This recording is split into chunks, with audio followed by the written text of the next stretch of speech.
신명기 19장. 여러분의 하나님 여호와께서 원래 다른 나라들의 것이었던 땅을 여러분에게 주실 것이요. 여호와께서 그 나라들을 멸망시키고 그 나라들을 차지하여 그들의 성과 집에서 살게 될 것이요. 그때가 되면 성 셋을 선택하시오. 하나님 여호와께서 여러분에게 주시는 땅 한가운데에 있는 성을 선택하고 여러분의 하나님 여호와께서 여러분에게 주시는 땅을 세 구역으로 나누어 각 구역마다 도피성을 하나씩 만드시오. 그 성으로 가는 길을 닫고 누구든지 살인을 한 사람이 그 성으로 도망갈 수 있게 하시오. 살인을 한 사람에 관한 규례는 다음과 같소. 미워하는 마음이 없이 실수로 살인을 한 사람은 자기 목숨을 건지기 위해 그 성들 가운데 한 곳으로 도망갈 수 있어. 이를테면 이웃과 함께 숲으로 나무를 하러 가서 나무를 찍으려고 도끼를 휘두르다가 도끼날이 자루에서 빠져 자신이 알지도 못하는 중에 이웃을 죽였다면 그 사람은 그 성들 중 한 곳으로 도망가 목숨을 건질 수 있어. 그러나 그 성까지 가는 거리가 너무 멀면 살인자에게 벌을 줄 의무가 있는 죽은 사람의 친척들이 화를 내며 쫓아와 살인자를 잡아 죽일지도 모르오. 그러나 그 살인자는 죽일 마음이 없이 실수로 이웃을 죽인 것이므로 그를 죽이면 안 돼요. 그래서 내가 여러분에게 성 셋을 선택하라고 명령한 것이오. 그러나 여러분의 하나님 여호와께서 여러분의 조상에게 약속하신 대로 여러분의 땅을 넓혀주시고 또 여러분의 조상에게 약속하신 땅 전체를 주실 때는 도피성을 세 곳 더 고르시오. 그렇게 되기 위해서는 내가 오늘 여러분에게 주는 이 모든 율법을 잘 지켜야 하오. 여러분은 여러분의 하나님 여호와를 사랑하고 언제나 여호와의 가르침대로 사시오. 여러분의 하나님 여호와께서 여러분에게 주신 땅에서 죄 없는 사람이 죽임을 당하지 않도록 하시오. 그렇게 하면 여러분은 살인죄를 짓지 않을 것이오. 그러나 어떤 사람이 이웃을 미워하여 숨어서 기다렸다가 이웃을 쳐 죽이고 이 도피성 가운데 한 곳으로 도망쳤다면 그의 고향 장로들은 사람을 보내어 도피성에 도망가 있는 그 사람을 붙잡아 살인자에게 벌을 내릴 책임이 있는 친척에게 그를 넘겨주시오. 그에게 자비를 베풀지 마시오. 죄 없는 사람을 죽이는 일이 이스라엘에서 없어져야 하오. 그래야 여러분이 하는 일이 잘 될 것이오. 여러분의 하나님 여호와께서 주시는 땅에서 이웃의 땅이 어디까지인가를 표시해주는 돌을 옮기지 마시오. 그 돌은 오래전 사람들이 세워놓은 돌이오. 증인 한 사람만으로는 어떤 사람의 잘못이나 죄를 가리기에 부족하오. 어떤 일에 옳고 그름을 가리려면 증인이 두 사람이나 세 사람은 있어야 하오. 만약 어떤 증인이 거짓말을 하여 다른 사람에게 죄를 뒤집어 씌우려 하면 서로 다투고 있는 두 사람 모두 여호와 앞에 나와 서시오. 그들은 당시의 제사장과 재판관들 앞에 서시오. 재판관들은 그 일을 조심스럽게 살피시오. 만약 증인이 거짓 증언을 하여 이웃에 대해 거짓말을 하였다면 그가 이웃을 해치려 했던 것만큼 그에게 벌을 내리시오. 그래서 여러분 가운데서 그런 악한 일을 없애버리시오. 그러면 다른 백성도 그 이야기를 듣고 두려워할 것이며 여러분 가운데서 어느 누구도 그런 악한 일을 다시는 하려고 하지 않을 것이오. 그런 사람에게 자비를 베풀지 마시오. 목숨은 목숨으로, 눈은 눈으로, 이는 이로, 손은 손으로, 발은 발로 갚으시오. 신명기 20장. 적과 싸우기 위해 싸움터에 나갔다가 적의 말과 전차와 군대가 여러분보다 많은 것을 보더라도 두려워하지 마시오. 여러분을 이집트에서 인도해 내신 하나님 여호와께서 여러분과 함께 계시기 때문이요. 싸움터에 나가기 전에 제사장은 군대 앞에 나와 말하시오. 제사장은 이렇게 말하시오. 이스라엘 군대들이여 들으시오. 여러분은 오늘 싸움터에 나아가 적과 싸울 것이오. 용기를 잃거나 두려워하지 마시오. 겁내지 마시오. 여러분의 하나님 여호와께서 여러분을 위해 적과 싸워주실 것이며 여러분을 구해주실 것입니다. 그리고 장교들은 군대를 향해 이렇게 말하시오. 혹시 새 집을 짓고도 들어가 살지 못한 사람이 있는가? 그런 사람은 집으로 돌아가도 좋다. 그가 싸우다가 죽어서 다른 사람이 그 집에 들어가는 일이 없도록 하여라. 포도밭을 가꾸어 놓고도 아직 그 열매를 맛보지 못한 사람이 있는가? 그런 사람은 집으로 돌아가도 좋다. 그가 싸우다가 죽어서 다른 사람이 먼저 그 열매를 맛보는 일이 없도록 하라. 여자와 약혼을 하고도 아직 결혼하지 못한 사람이 있는가? 그런 사람은 집으로 돌아가도 좋다. 그가 싸우다가 죽어서 다른 사람이 그 여자와 결혼하는 일이 없도록 하여라. 장교들은 또 이렇게 말하시오.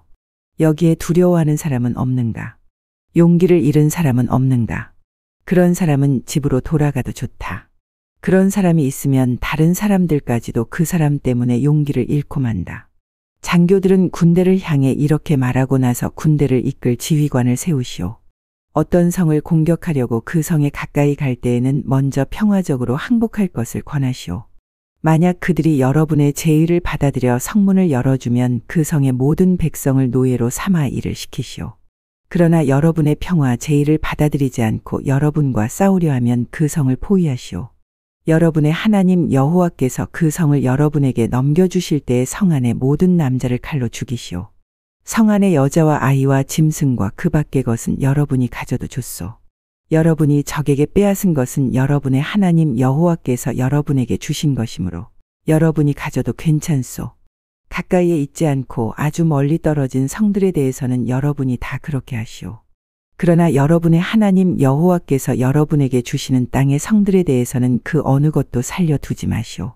헷사람과 아모리 사람과 가나안 사람과 브리스 사람과 히위 사람과 여부스 사람을 여러분의 하나님 여호와께서 명령하신 대로 완전히 멸망시키시오.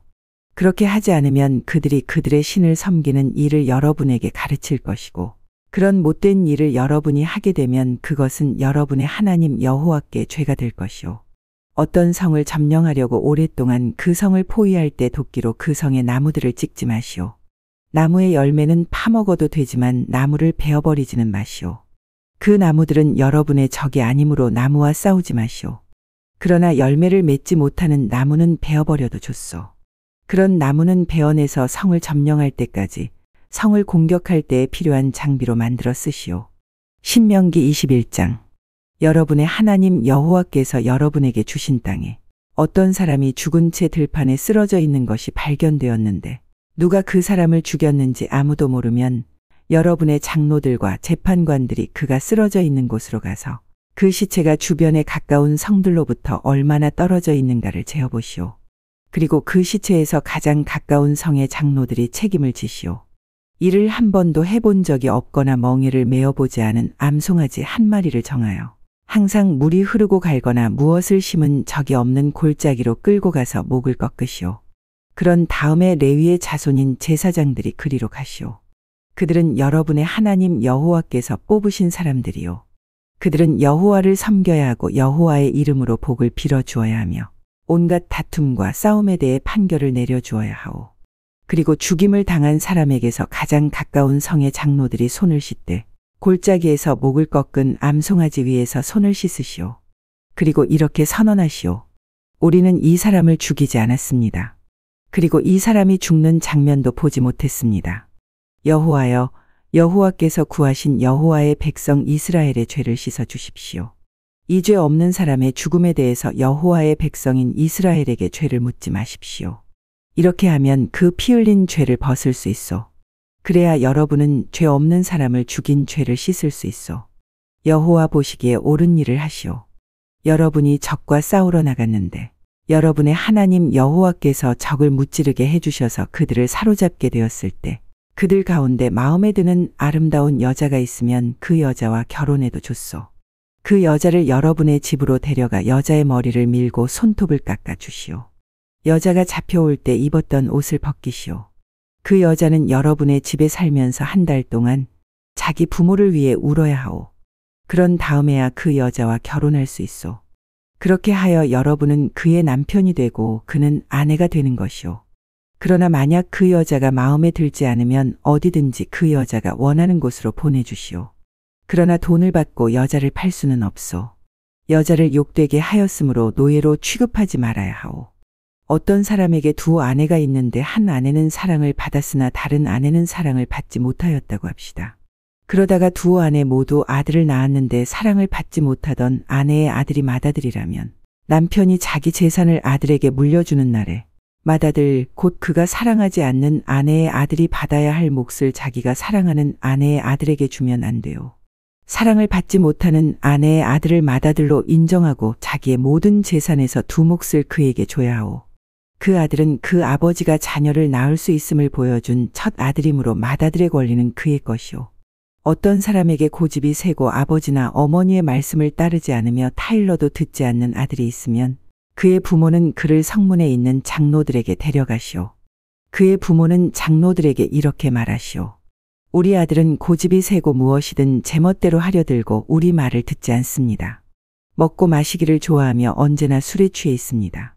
그러면 그 성의 모든 사람들은 그를 돌로 쳐 죽여 여러분 가운데서 그런 악한 일이 없게 하시오. 모든 이스라엘 백성이 그 이야기를 듣고 두려워하게 될 것이오. 어떤 사람이 죽을 죄를 지었으면 그 사람을 죽여서 시체를 나무 위에 매달아 두시오. 그러나 그의 시체를 밤새도록 나무 위에 매달아 두지 마시오. 그를 죽인 그날에 그를 묻어주시오. 누구든지 나무 위에 매달린 사람은 하나님께 저주를 받은 사람이요. 여러분은 여러분의 하나님 여호와께서 주신 땅을 더럽히지 마시오.